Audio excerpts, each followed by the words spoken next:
de fête et de lumière.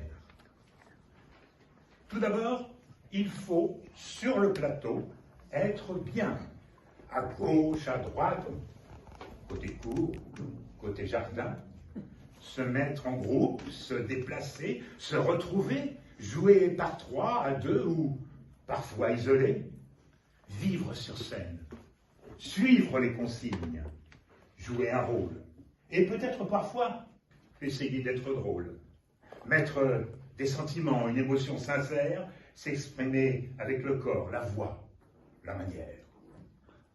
Et puis, il a fallu donner des sons, des voix, des bruits, du train qui passe jusqu'à la neige qui s'ennuie. Le son ultime, quasiment inaudible, subtil, le nec plus ultra, avec le corps, la voix. Le nec plus ultra est dans un souffle fragile. Après, vinrent les paroles à dire ou à chanter, à apprendre, à écouter, à improviser. Même sans texte, elles ont travaillé, recherché, des gestes aussi, pour tout exprimer, tout donner. Difficile sans parole. Alors, elles ont mêlé répliques et gestes, bruits et mots improvisés. Ce travail, fruit d'ateliers sur 15 séances, est un mélange d'improvisation et d'expérience. Ce collectif s'est construit pas à pas, doucement, selon l'engagement, la créativité, le talent. Chacune a pu explorer ses propres possibilités et donner vie à ses rêves, à ses vérités.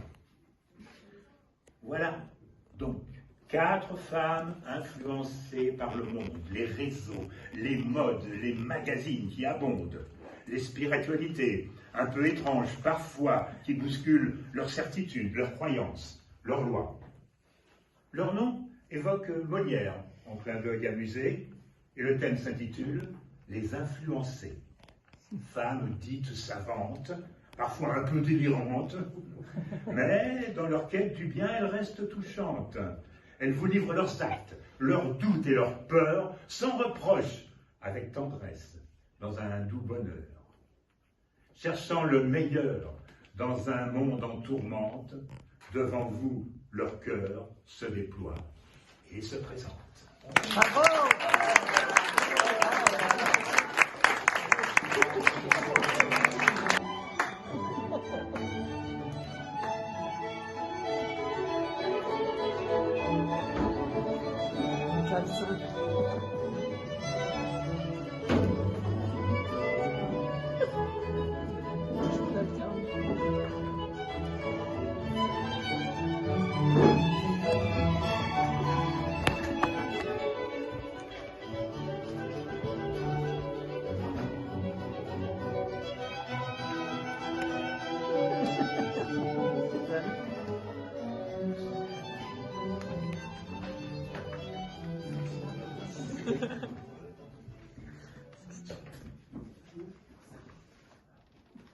Bonjour, chère Cléonice. Quel plaisir de te voir de cette si belle journée. Clémente, prenez place. Merci. J'étais justement en train de lire le dernier numéro de Tendance et Éclat. Ah, les magazines, toujours à dicter ce qu'on va faire au sentir. Oh, Tendance et Éclat, le dernier magazine de décoration à la mode. La tendance idéale, moderne, qui préservera votre santé, votre bien-être. Connaissez-vous, madame, la tendance Kenjui? Vous connaissez, madame? Non, désolée. Ah ben, achetez Tendance et Éclat. Vous saurez comment transformer votre maison. Plus de bibelots, plus de synthétique, des voilages en fibres de noix de coco, des tables en bambou, des lits sur roulettes pour chercher la meilleure orientation pour votre équilibre. Je peux vous conseiller, je vous ferai des prix. Vous achetez 3 chaises, vous en aurez une batterie.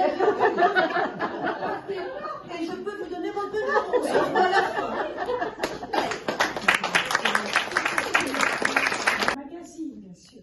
D'ailleurs, avez-vous entendu parler de la nouvelle diète à la mode, le régime air et lumière? Air et lumière.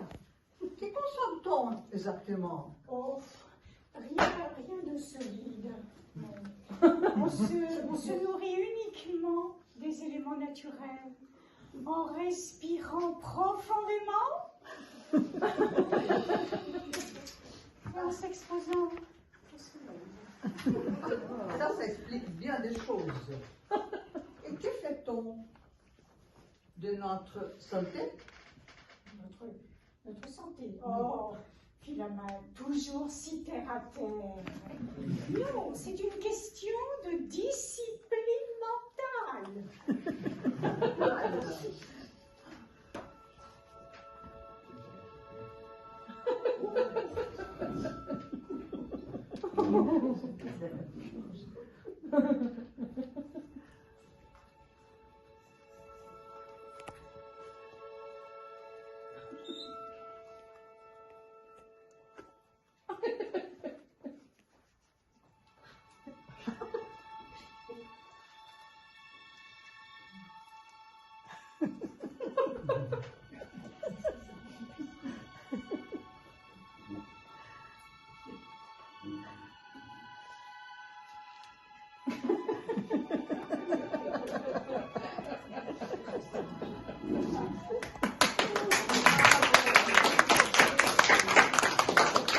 Spirituel, où l'on médite en silence pendant 10 jours et sans aucune distraction.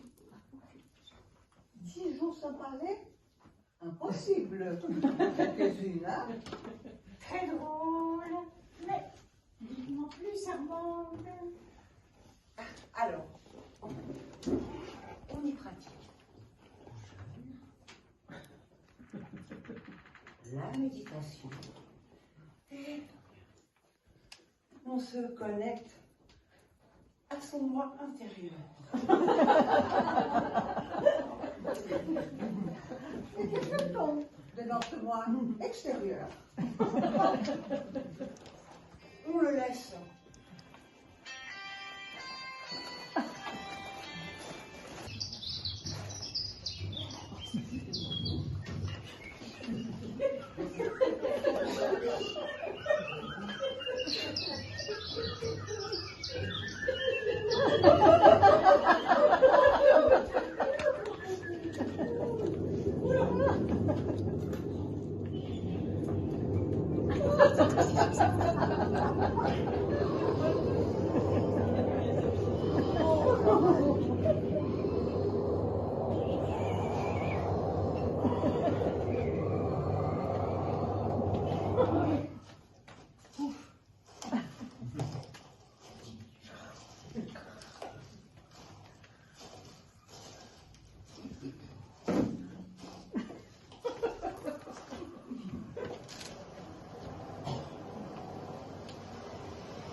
Je vous ai apporté des légumes de mon jardin, tout frais cueillis de ce matin.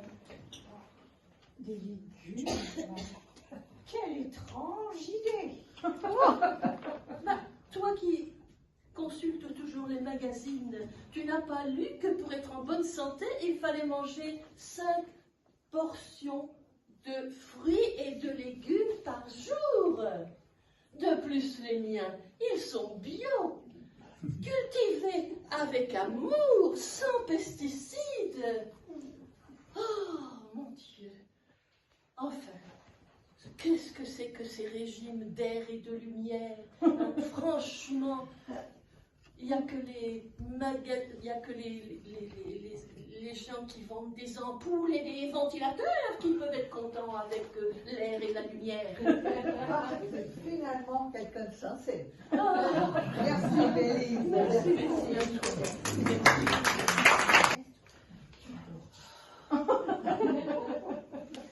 Écoute, Hélas, il vaut mieux être alourdi par une bonne soupe que s'évanouir en respirant.